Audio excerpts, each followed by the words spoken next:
Today, we're diving deep into a royal crisis unfolding in the world of Arreqqana. We're talking about a prince's wedding day, what should be a celebration that has just completely devolved into a night of emotional collapse. And these are the words right from the prince's mouth. That's Prince Jarru, just hours after his own wedding, with this raw, heartbreaking confession. It was so explosive, it sent his entire family into an emergency session in their sacred sweat lodge, and just like that, the fairy tale shattered. So to really get why a prince is falling apart on what's supposed to be the happiest night of his life, we have to go with him, right into the heat and steam of that lodge. Because this isn't just about a little bit of regret. This is about a heart literally fracturing under the incredible weight of duty. And in there, in the sacred smoke, Jarru just lets it all out. He confesses the stolen, passionate moment he had with another woman, Peppi, right before he walked down the aisle to his bride, Saara. And it wasn't just some kiss. The way he describes it, it was the moment his entire soul was claimed. Now, you'd expect him to get a lecture, right? But his grandfather, he says this. It's a total shock. He doesn't see a mistake.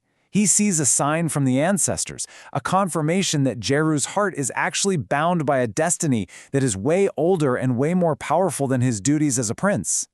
So now, Jarru's heart is being pulled in two completely different directions by these, well, elemental forces.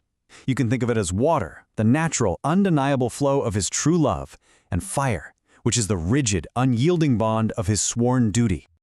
On one side, you've got Peppi. She's his soulmate, his little peach sweetness, the one who represents that uncontrollable current of his heart. And on the other side, his official wife, Saara. She represents the binding fire of tradition, of vows, of honor. He loves one, but he is legally and spiritually bound to the other. And you have to understand, this whole mess is happening within the super strict confines of what's called the Tide Flame Union. This is not just a wedding ceremony, it's a pillar of their society, designed to merge powerful families and ensure stability. Its rules are ancient, they're absolute, and frankly, they value the strength of the union way more than the feelings of the people in it. Now, check this out. Every single part of this ritual, from the tide flame walk to the binding of water and fire, it's all designed to symbolize balance and harmony. But here's the irony. For Prince Jarru, the ceremony has triggered the exact opposite, complete and total emotional chaos. The perfect union has created a perfect storm right inside his heart. But believe it or not, the wedding is just the beginning. What comes next is the tradition that takes Jarru's private emotional crisis and basically turns it into a formal public sentence. It's a tradition called the Path of Self-Discovery. And what it is a mandatory period of separation for newlyweds. The idea is to forge them into their new roles as husband and wife, but they have to do it completely apart from one another. And we're not talking about a short break here. This separation lasts for 2 full years. Yeah, 2 years for a man who just had the crushing realization that he married the wrong woman. So during this time, their paths just completely diverge. Saara goes off to learn the sacred rites of wifehood, tending the ceremonial flame. Jarru, on the other hand, is thrown into this intense training to become a protector, meant to master his responsibilities. And it's all governed by one very strict rule: no intimate contact whatsoever. So this just raises a huge question, doesn't it? Is this tradition really just about personal growth and preparing a young couple for married life? Or could this 2-year gap be a perfect opportunity for someone else to step in and, shape the future of the royal line? A chance for a master player to make a very big move on the board. And that thought brings us right to grandfather Sorraqh, because his actions are about to reveal a plan that is so much bigger and honestly so much more shocking than just comforting his grandson. The very next morning after the wedding, he takes complete control. He pulls Jarru right out of his formal schooling, completely overrides the authority of Jarru's own father, and personally begins this grueling, warrior-like training on the coast. He's isolating the prince, and he's doing it fast. Now the rest of the family, they see this as necessary discipline, right? A way to forge honor into a heartbroken young man. But the grandfather isn't just forging a man, he's forging a weapon. So what is his real endgame here? What destiny is he actually preparing Jarru for? The answer is, well, it's stunning.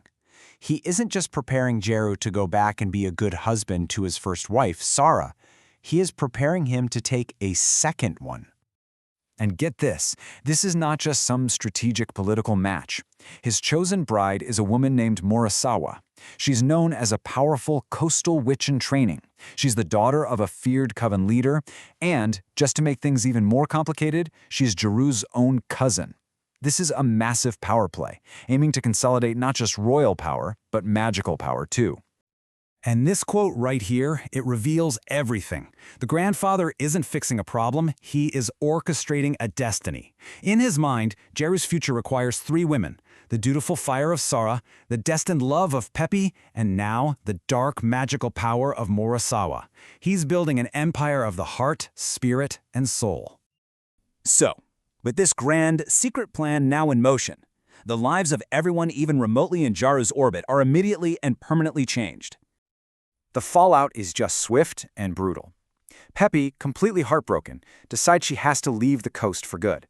She actually waits at the airport, just hoping Jarru will come for her, but he never shows.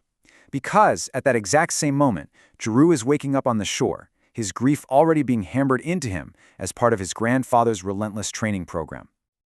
And this is the key takeaway.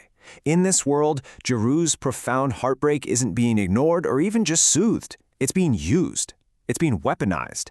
It's the raw fuel being poured into a crucible to forge him into the warrior and leader that his grandfather is demanding he become. And all of this leaves us with one heck of a final thought. When a man's heart is shattered by tradition and then forcefully remade by destiny, who does he even become? Can a leader forged in such a brutal fire of duty, forbidden love, and political scheming actually balance all these powerful forces? Or will this new storm flame, this thing his grandfather is creating, ultimately just consume him completely?